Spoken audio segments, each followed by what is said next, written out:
الحمد لله رب العالمين والصلاة والسلام على سيد الأنبياء والمرسلين نبينا محمد وعلى آله وصحبه أجمعين ومن تبعهم بإحسان إلى يوم الدين. ناظرین کرام، محفل مذاکرہ میں آپ کا استقبال ہے. السلام علیکم ورحمۃ اللہ وبرکاتہ. وعلیکم السلام. آج کے پروگرام کا عنوان ہے شادی اور آج کا مسلمان. اس محفل مذاکرہ میں ہمارے مہمان ہیں شیخ رضوان رفیقی صاحب، سابق صدر SIO UP، اور مولانا عبداللہ مدنی جھنڈا نگری، چیف ایڈیٹر ماہنامہ نور توحید نیپال، اور مولانا مفتی شکیل احمد سیتاپوری قاسمی، سیتاپور کے آپ مفتی ہیں. ہم ان تمام علماء اکرام کا شکریہ ادا کرتے ہیں. اور آج کے موضوع شادی اور مسلمان کے تعلق سے ان علماء اکرام کے تجربات اور اسلامی تعلیمات کی روشنی میں اس اہم عنوان پر ہم کلام ہوں گے.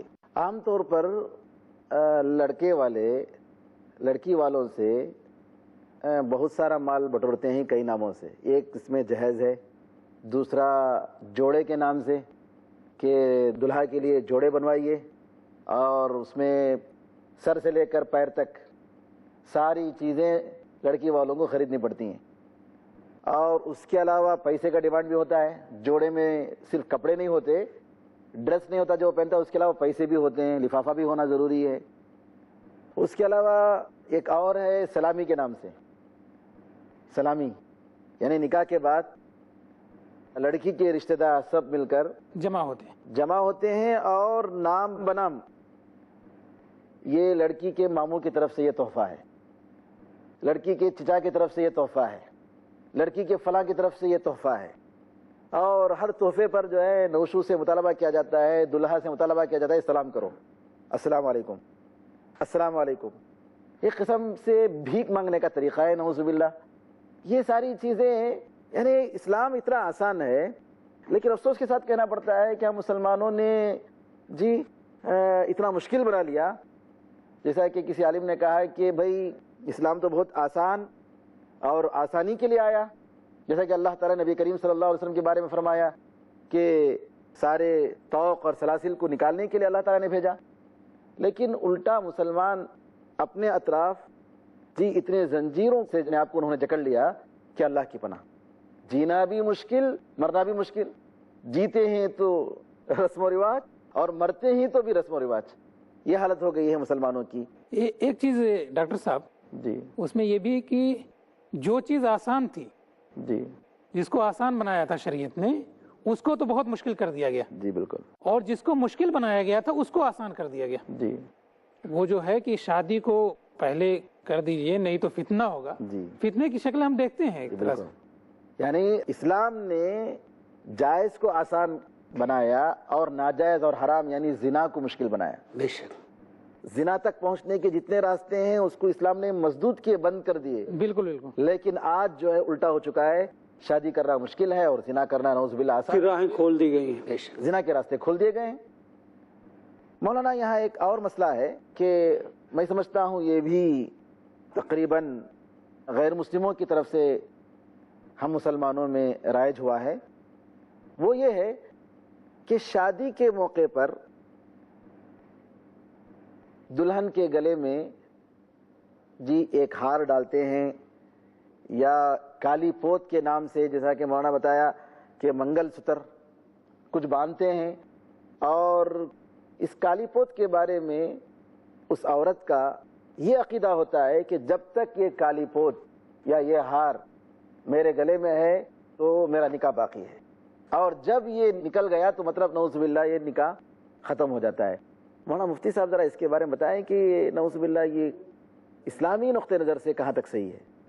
یہ تو ظاہر ہے کہ یہ مشرکین اور غیر مسلم اور بت پرستوں کا رواج ہے، اور رسول اللہ صلی اللہ علیہ وسلم نے قیافہ شناس اور قیافے سے حکم لگانے والے اور کہانت کرنے والے اور عراف ان تک جانے سے منع فرمایا. من اتی کاہنا فقد اشرک بما انزل اللہ، کہ جو کاہن کے پاس اور جو غیب کی خبریں بتانے والے کے پاس آتا ہے وہ گویا شرک کرتا ہے. نعوذ باللہ.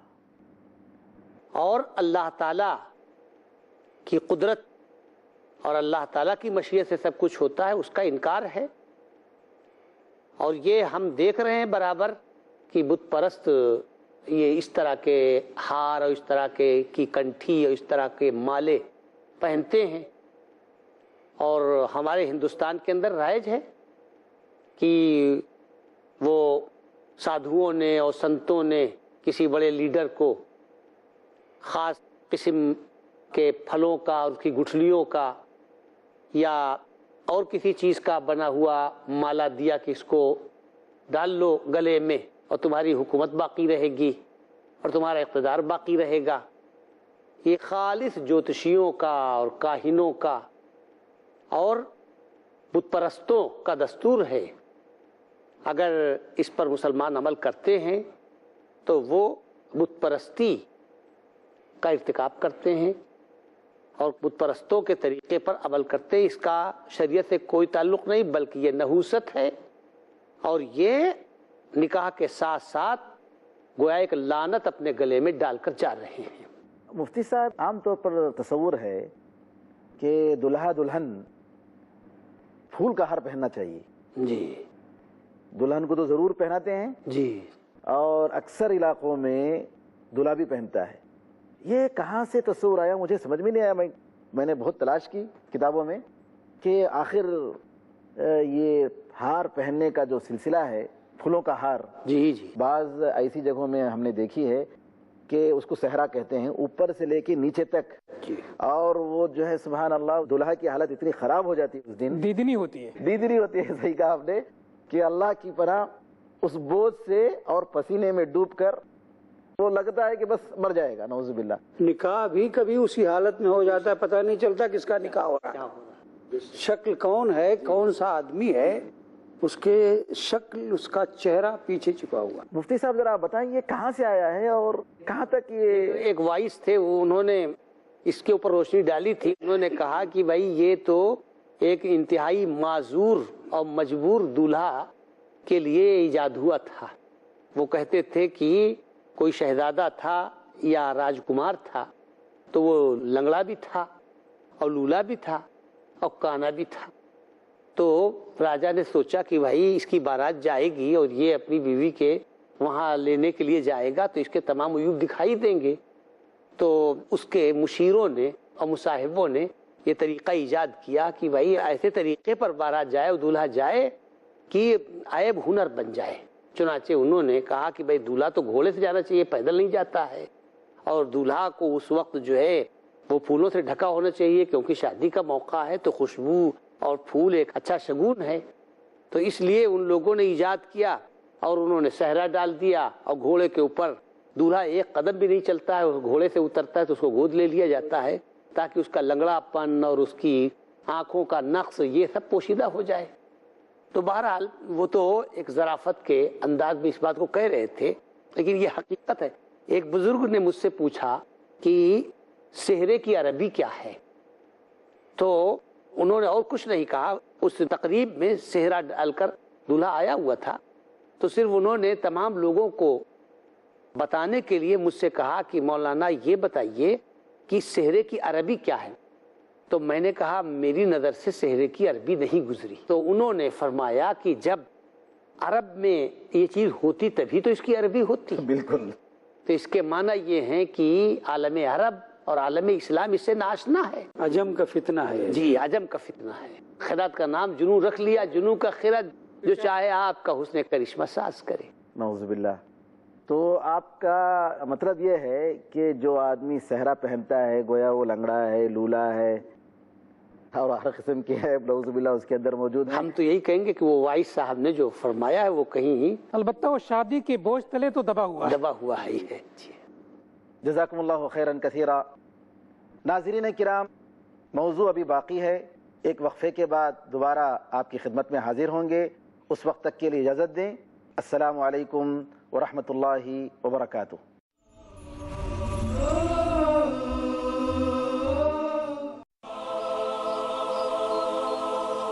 اسلام کے مکمل دستور اساسی کا علم کیسے حاصل کریں؟ سماج اور ملک کے لیے ایک مفید انسان بننے کا لاہ عمل کیا ہے؟ دنیا اور آخرت کی کامیابی کے لیے اور اللہ کی پکڑ سے بچنے کے لیے ہمیں کیا کرنا چاہیے؟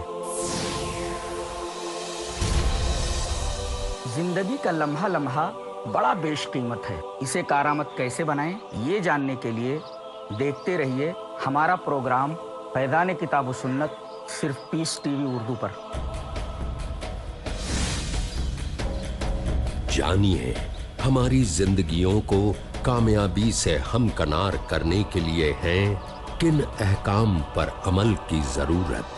فیضان کتاب و سنت، ہر بدھ رات 11:30 بجے اور دوبارہ صبح 6 بجے انڈیا میں پیس ٹی وی اردو پر۔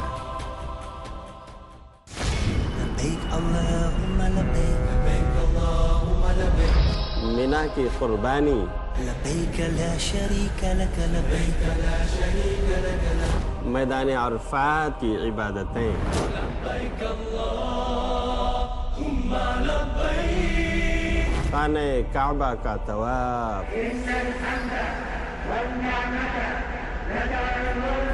ادائیگی حج کی برکتیں ہیں بے حساب۔ اگر آپ ہیں صاحب صحت اور صاحب حیثیت تو فوراً کیجئے حج کی نیت۔ دیکھیے فضائل حج ہر پیر سے سنیچر شام 4:30 بجے اور دوبارہ رات 2 بجے انڈیا میں پیس ٹی وی اردو پر۔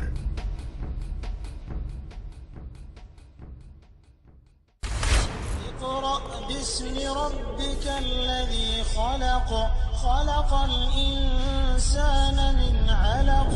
بدل رہے ہیں زندگی کے تیور، مبارک کاپڑی سے جانیے پر آپ کے بچوں میں ہے جوہر۔ زندگی کے اندھیروں سے کیا ڈر، روشنی علم کی ہو جب راہبر۔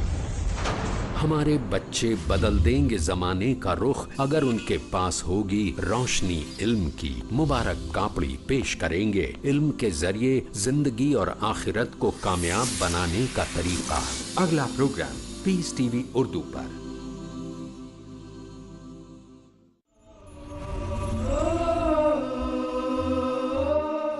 السلام علیکم ورحمۃ اللہ وبرکاتہ۔ ناظرین کرام، انتظار کرنے کا شکریہ۔ ہم اپنے موضوع کو جاری رکھتے ہوئے مولانا سے سوال کرتے ہیں۔ مولانا، تعلق سے ایک بات آئی تھی کہ جہیز کا مطالبہ اور دوسرے مطالبات لڑکے والوں کی طرف سے ہوتے ہیں۔ ایک مطالبہ وہ لوگ یہ بھی کرتے ہیں لڑکی والوں سے کہ آپ ہمارے مہمان آ رہے ہیں بہت دور سے، آپ ان سب کا جی رات کا کھانا کھلائیں گے، ناشتہ کھلائیں گے، جی قیام کا انتظام کریں گے، جی یہ سب جو ہے لڑکی والوں پر نعوذ باللہ جو بوجھ ڈالا جاتا ہے، یہ مطالبہ کرنا صحیح ہے کہ غلط ہے؟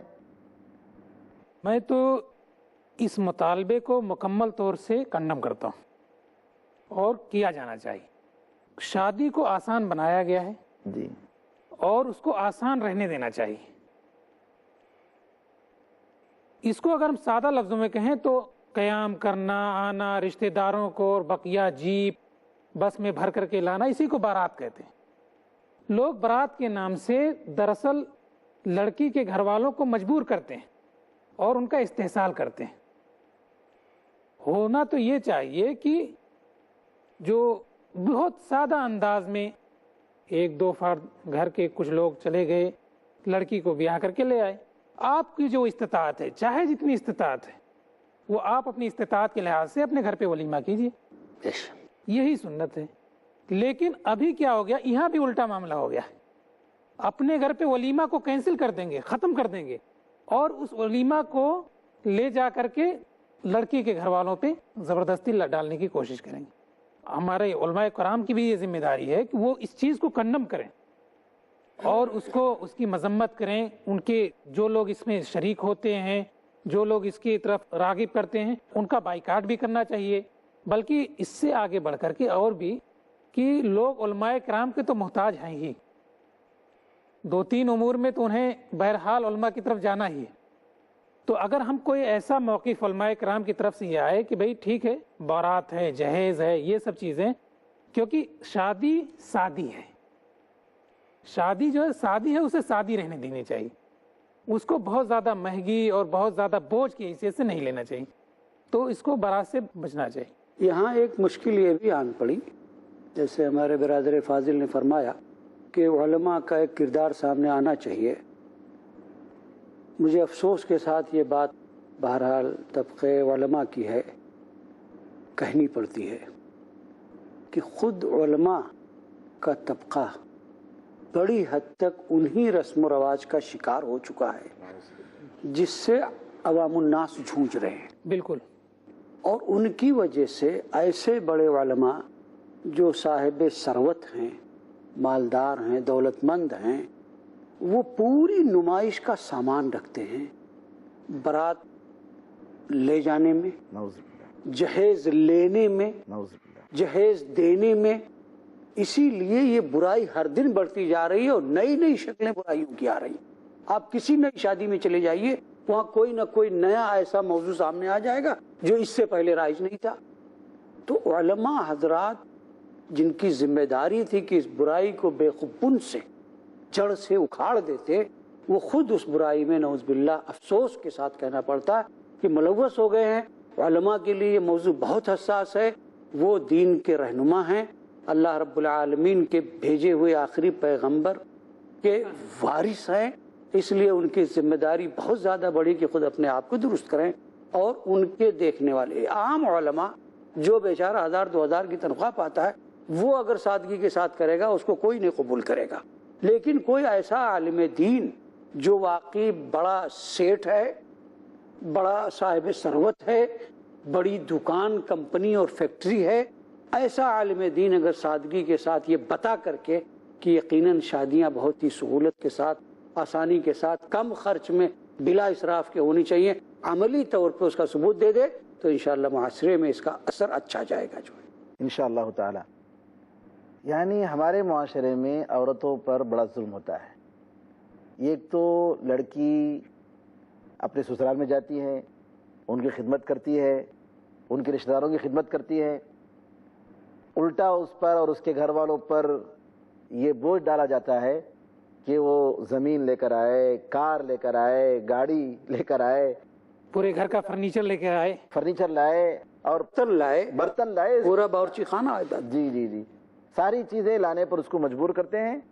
اور یہی نہیں، اس کے بعد لانے کے باوجود شادی کے بعد گھر والے، سسرال والے اس کو تانا دیتے ہیں، ارے تمہارے گھر میں کیا دے دیا تم کو، تم کیا لائی، بڑی گئی تم. نعوذ باللہ. یہ سمجھ میں نہیں آتا ہے کہ کہاں سے یہ سلسلہ آیا اور ہمارا معاشرہ اخلاقی لحاظ سے کتنا بگڑ چکا ہے. یہ ایک مظلوم عورت، مظلوم لڑکی جس کو سہارا دینا چاہیے، جس کو زندگی دینا چاہیے، اور وہ سب کچھ دینے کے لیے آپ کے گھر آئی ہے اور آپ الٹا اس پر ظلم کر رہے ہیں. یہیں تک نہیں ہوتا ہے مولانا، یہاں تک دیکھا گیا ہے کہ اگر اس لڑکی کے گھر میں کوئی شادی ہوتی ہو، کسی کی شادی، اس کی بہن کی، اس کے بھائی کی، معاشرے نے لازم کیا ہے کہ اس کے شوہر کو، جس کی شادی پہلے ہو چکی ہے، بچے بھی ہو چکے ہوں گے، کچھ نہ کچھ تحفے میں دے گا. انگوٹھی دیں گے، شال پہنائیں گے، عزت و تکریم کے ساتھ پیش آنا پڑے گا. کیا ہے؟ ارے گھر کا بڑا داماد ہے. اگر کسی بھی قسم کی کمی ہوئی، نعوذ باللہ، جی سارے وہاں اپنی اختیارات کا استعمال کرتے ہیں، اپنی بیوی کو ان کے گھر کے مناسبات میں شریک ہونے کی اجازت نہیں دیتے. یہ کیا ظلم ہے، نعوذ باللہ. ظلم، حدیث میں آتا ہے کہ الظلم ظلمات یوم القیامہ. مولانا ذرا ظلم کے بارے میں بتائیے کہ اس مناسبت سے کہ میاں بیوی کے تعلقات اور خاص طور پر شادی کے موقع پر، اور ایک نئی لڑکی جو آئی ہوئی ہے، جس کی عزت کرنی چاہیے، جس کو سہارا دینا چاہیے، آج کس طریقے سے ظلم ہو رہا ہے، اور اسلام اس کے بارے میں کیا کہتا ہے؟ یہ بچی جس کو کسی نوجوان کا باپ اپنی بہو بنا کے لایا ہے، وہ لڑکی جس کو کوئی نوجوان اپنی دلہن بنا کے لایا ہے، اگر وہ یہ سوچے کہ یہ وہ لڑکی ہے، یہ وہ ذات ہے جس سے ہماری آنے والی نسل چلے گی، تو پہلے ہی دن سے اس لڑکی کی اہمیت ان کے سامنے اجاگر ہو جائے گی، اور یا کہ ایک دوسری کی بیٹی کو ہم اپنی بیٹی بنا کر کے گھر میں لائیں جو باعزت طریقے سے ہمارے گھر میں رہے گی۔ ایسا نہ ہو کر کے بالعموم یہ دیکھا جا رہا ہے کہ وہ بچی ظلم و ستم کا شکار ہوتی، جہیز نہیں لے کر کے آئی ہے، اس کا تو کوئی سوال ہی نہیں پیدا ہوتا، جہیز لانا ہی ہے۔ جہیز اگر اس کے والد نے کسی بھی طرح سے قرض لے کر کے اور یا اپنے آپ کو بہت زیادہ ہلکان کر کے انتظام کیا ہے، تو اس کی معیاری ہونے پہ انگلیاں اٹھائی جاتی ہیں، کیا لے کر کے آ گئی ہے، یہ تو ایسا ہمارے گھر میں کسی نے کبھی نہیں استعمال کیا، ایسے کپڑے کسی نے دیکھے ہی نہیں، ایسے برتن کبھی ہمارے میز پر یا ہمارے باورچی خانے میں داخل نہیں ہوئے۔ ظلم کا یہ سلسلہ پہلے دن سے شروع ہو جاتا ہے گھر میں آئی ہوئی مہمان کے ساتھ، جو ایمان کا تقاضا ہے، من کان یؤمن باللہ والیوم الآخر فلیکرم ضیفہ، آج تو مہمان بن کر کے آئی ہے، اور پہلے ہی دن سے ایسے زخم لگائے جاتے ہیں، چرکے دیے جاتے ہیں کہ اس کی ٹیس وہ پوری عمر محسوس کرتی ہے۔ وہ ظلم کئی طرح سے ہوتا ہے، شوہر اگر نہ بھی کرے تو وہ شوہر کے ماں کی طرف سے کبھی ہوتا ہے، کبھی شوہر کی بہنوں کی طرف سے ہوتا ہے، اپنا سارا بوجھ اسی پہ ڈال دیا لڑکی پر۔ جو لڑکی گھر سے آئی ہے، اکیلی ذات ہے، تم کئی بہنیں مل کے گھر میں رہتی ہو، اپنا سارا بوجھ خدمت کا اس لڑکی پہ ڈال دیا۔ شوہر کا اپنا ہے، باپ کا الگ ہے، ماں کا الگ ہے، گھر کی صفائی ستھرائی سے لے کر کے کھانے کی تیاری تک، اور سب کی ناز برداری وہی لڑکی کرتی ہے۔ یہ ظلم ہے۔ اگر یہی چیز آپ کی لڑکی کے ساتھ کہیں دوسری جگہ اس کے سسرال میں اگر ہو رہا ہو تو آپ چیخ پڑتے ہیں، لیکن خود اپنے گھر کا کیا منظر ہے، گھر میں جو صورتحال ہے، اس کی طرف ہم دیکھنے کے لیے تیار نہیں ہوتے، اور یہ ظلم ہم نے روا رکھا ہے۔ اور عورت سے خدمت کے نام پر یہ صحیح ہے کہ اسلام نے اس بات کی اجازت دی ہے کہ عورت گھر کی مالکہ بن کے رہے، گھر کو سنبھالے، دیکھ ریکھ کرے، خدمت کرے، کھانا بھی تیار کرے، لیکن اس کے فرائض میں اس طرح سے داخل کر دے کہ معمولی نقص بھی رہ جائے۔ آپ کی صاحبزادی سو رہی ہیں اور وہ صبح فجر کے بعد اٹھ کر کے لازماً سب کے لیے چائے تیار کرے، ناشتہ تیار کرے، بچے اسکول جا رہے ہیں تو ان کو بھیجنے کے لیے اکیلی ایک بہو کی ذمہ داری ہو جاتی ہے، وہ خادمہ کی حیثیت سے رکھ لیتے ہیں۔ اب نتیجے کے طور پہ جس کو گھر کی مالکہ آپ بنا کر کے لائے ہیں، اس کا ایک برا اثر اس خاندان پہ یہ پڑتا ہے۔ اس حقیقت کو بہرحال ہمارے ناظرین خاص طور سے محسوس کریں کہ ہوتا یہ ہے کہ جن بہنوں نے یا جس ساس نے اس لڑکی کے ساتھ آج ظلم کیا ہے، کل وہ لڑکیاں جب اپنے سسرال سے ہو کے میکے آتی ہیں، اور یہ لڑکی چند برسوں کے بعد جب مالکہ بن چکی ہوتی ہے، صاحب اولاد ہوتی ہے، شوہر اس کی طرف بھرپور انداز میں توجہ دینے لگتا ہے، تو وہ جب یہ لڑکیاں گھر میں آتی ہیں تو اس خاتون کے دل میں وہی وہ صورتحال سامنے آ جاتی ہے کہ اس نے بڑا ظلم کیا تھا، وہ بھی انہیں نظر انداز کرنے لگتی۔ تب آپ کو شکایت پیدا ہوتی ہے کہ ہماری بچی آئی، اس کو نہیں دیکھا، پھر ساس کو شکایت پیدا ہوتی ہے اور یہ ساس کو نظر انداز کر دیتی ہے، کیونکہ کل جب میں یہاں بہو بن کر کے آئی تھی تو اس ساس نے ہمارے ساتھ بڑا ظالمانہ رویہ اختیار کیا تھا۔ اس لیے وہ صورتحال جو پہلے دن آپ نے پیدا کر دی، اس کا انجام آخر تک آپ کو بھگتنا پڑتا ہے۔ اس سے ہماری معاشرت کمزور ہوتی ہے۔ ہمیں یہ چاہیے کہ اس بچی کو اپنی بیٹی کی طرح لا کر کے گھر میں ایک بچی ہی کی طرح برتاؤ کریں، اور جو ایک عام طریقہ خدمت کا ہو سکتا ہے، خادمہ نہ بنا لیجئے۔ بیوی خادمہ نہیں ہوتی، ربۃ البیت کہا گیا ہے اس کو، دمۃ البیت یا خدامہ نہیں ہے، جو ہے مالکن ہوتی ہوئے وہ گھر کی مالکن ہے۔ یعنی ساس یہ بھول جاتی ہے کہ کسی زمانے میں وہ میں بھی بہو تھی۔ جی جی، جزاکم اللہ خیراً۔ اللہ تعالیٰ سے دعا ہے کہ اللہ تعالیٰ ہم مسلمانوں کو دین کے مسائل اور احکام جاننے، سمجھنے اور اس کے تقاضوں کے مطابق عمل کرنے کی توفیق عطا فرمائے۔ ہمارے نوجوانوں کو شادی آسان کرنے کی توفیق عطا فرمائے۔ جو لڑکیاں اپنے گھر میں بیٹھی ہیں، اللہ تعالیٰ ان کی شادی جلد از جلد کروائے، اور اللہ تعالیٰ ان کے مبارک جوڑے عطا فرمائے، آمین ارحم الراحمین۔ ناظرین کرام، ہمارا موضوع ختم ہو رہا ہے اور وقت بھی ختم ہو رہا ہے، اجازت چاہتے ہیں، کسی اور موضوع کے ساتھ دوبارہ آئیں گے، اس وقت تک کے لیے اجازت دیجیے۔ السلام علیکم ورحمۃ اللہ وبرکاتہ۔